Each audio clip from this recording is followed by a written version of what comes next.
One page. Todd's thinking, yes! I love you. I have missed you, so I gotta pick on you.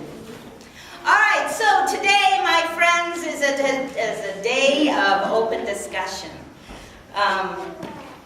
The Bible verses that we heard, our upcoming celebration of 25 years next week of being ELCA, has led me to think that we need to talk about this more than be preached at for it. So, our first thing, this means we're interactive. What does it mean to be hospitable to you? Andrew? Kind. Kind. See, this isn't hard. Welcoming.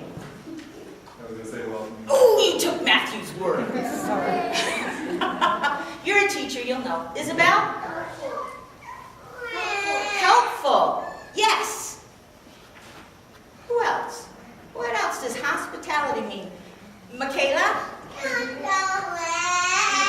Forgiving. Absolutely. Anybody else? Hospitality. What does that mean to you? Okay, I'm going to ask a tough one. What did it mean to Jesus? Andrew? To forgive everyone's sin. To give everyone sin. That's good hospitality. What did our scripture lesson tell us today that hospitality meant? To invite people in? To invite people in. Anybody in particular? Everyone. Everyone is invited. Everyone is invited. Also in our lesson today, we might have heard, or our lessons, we might have heard about blessings.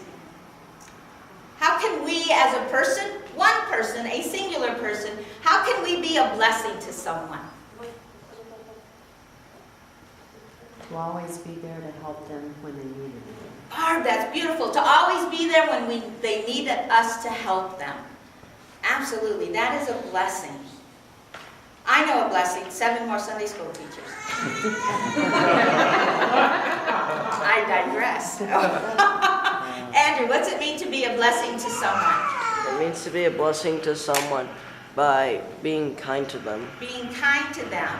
Especially with school starting. That's a really good thing. We're going to meet new people, and new people get to meet you. And sometimes new people might be scary for us. But if we're kind to them, we're going to be a blessing to them, because you know what? They might be just as scared as you are. So your smile, your welcome will be a blessing to them. Carol, I saw your hand. Sometimes just to listen. Just to listen. Yes.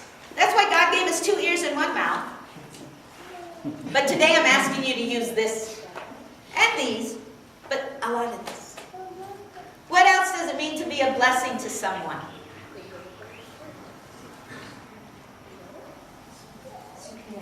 To care. Absolutely. Where would we be without people caring about us? Is this church a blessing? Yes. Yes. Is it a blessing to you? Yes. Big question. Is it a blessing to the community? Yes. How? Because we're welcoming. Because we're welcoming. Because we care about the community. Because we care about the community. Because we're kind. Because we're kind. And we're here. And we're here.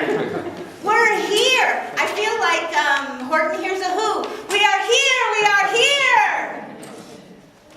So I'll say that together. We are here. We are here. I love that. Yay! Okay, so we're a blessing to the community. We can be a blessing to ourselves. We know what it means to be hospitable. So, who isn't here? Who's missing?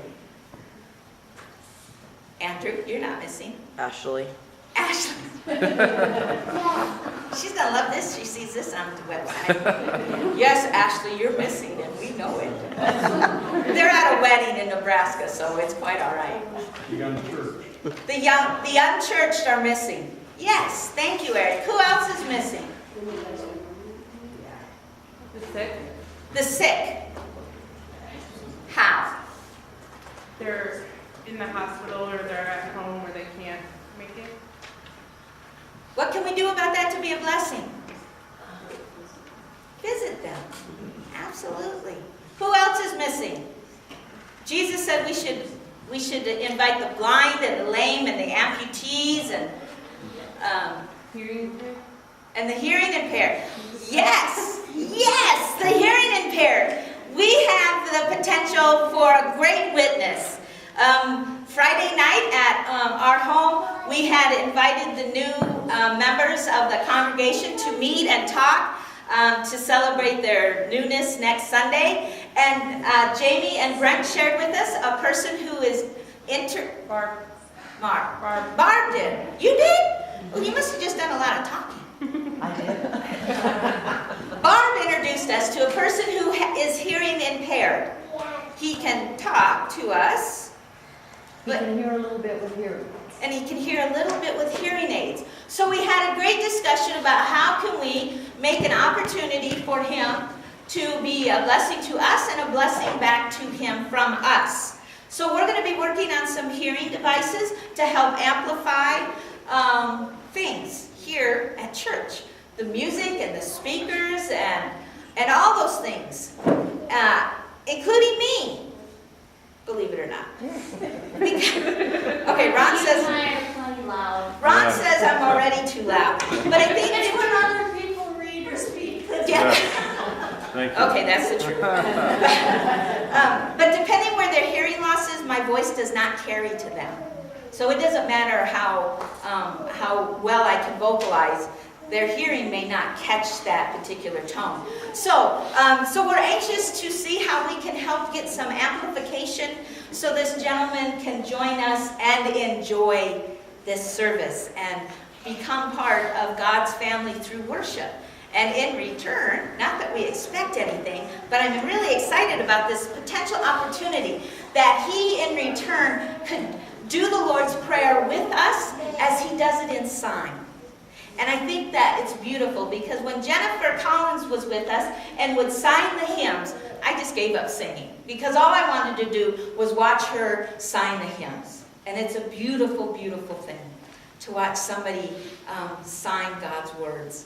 So, yes, the infirmed, however you want to look at that, the hearing loss, however, they come, we want them to come, but we want them to be capable. That's not the right word either. I want them, thank you, Cindy. We want them to be comfortable and not just sit here and go, I have no idea what's going on, because that's uncomfortable. So we want to make them comfortable, and that will be a blessing to them that this congregation can offer. So, yay. Who else is missing from church? Andrew? Sean and Rachel. Oh, stop. We don't. You know who a big population we don't have is a lot of elderly. Look around. You may think you guys, some of you. Okay, yeah, see now you guys think you're old. Y'all aren't old. Okay, see now when I talk with my other pastors around the state, they're telling me about 80 and 90-year-olds that they have in their congregation who have, been here since God was a child. And we don't have that. We don't have the elderly. We have middle-aged and above middle-aged and below middle-aged, but we don't have any old people here. That probably isn't going to sound well either, but we don't. We don't have old people. Our oldest person, I think, is what, 72, 74? I mean, you don't have to tell me how old you are, but I think that's as far as we go. We're not an old congregation, so our old are missing. Some churches would complain because their young are missing. But we're not missing our young because we need 7 more Sunday school teachers. Okay. So, we know that when we come to church, that when we go to the Lord's table, who's welcomed here? Everyone. Everyone. Everyone at Mount of Olives who comes in through those doors are welcomed at this table, at this feast that the Lord has given us. Now, this, we know, is just a foretaste of what the feast of the Lord is going to look like one day. So, I want you to put on your thinking caps and your imagination and tell me, what do you think the great feast will look like when we all gather together in God's heavenly home? What is that feast going to look like? And who do you think's going to be there?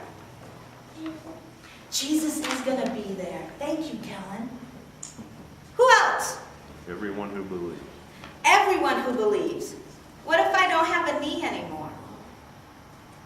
Will I still be there? Oh, yeah, you still believe. I'll still be there? Thank you. 2 words, included and accepted. Included and accepted. And that's everyone. Hitler's going to be there, like it or not. Mussolini's going to be there. Saddam Hussein. We're all going to be there. Because up to our last breath, we all have that chance to say, forgive me. Forgive me. That's it. In your dying breath. And God says, you're forgiven. Absolutely. So is the large feast going to look like our feast?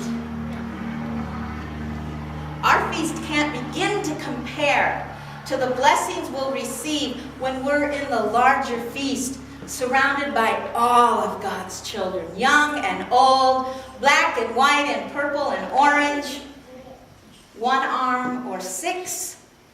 It isn't going to matter. We're all welcomed in God's home. We're all welcome to the feast, whether we're a Pharisee or a Sadducee or any of these other C's. We're all going to be at that table together, celebrating that the blessings we receive and the blessings that we can become are all because Jesus Christ loved and died for us. And what a blessing that is. Bless you, Kelby. What a blessing that is. See, you know why I said that? Not only because I do, but because I watched Brent on our website from last week, and he told that wonderful story about his grandpa and his other farm person that they were visiting with. And when Brent sneezed, nobody stopped their conversation of the church work and blessed him. Which is more important? Talking about the Constitution or blessing somebody? Yes! Oh, Kellen, you're going to be on a council someday in somebody's church. Yes, indeed. We love that. See, this is why we teach our children. Because of lovely kids like Kellen, who speak their knowledge of Christ. All right. Well, that's our lesson for today. You guys have much more to say about all of this than I do, and I think your words are much more important than my words about this subject. So thank you all for being interactive. Whoever may be watching this will go, well, who are all these people? I guess they'll just have to come to Mount of Olives to find out who y'all are, won't they? All right. Let's stand and sing our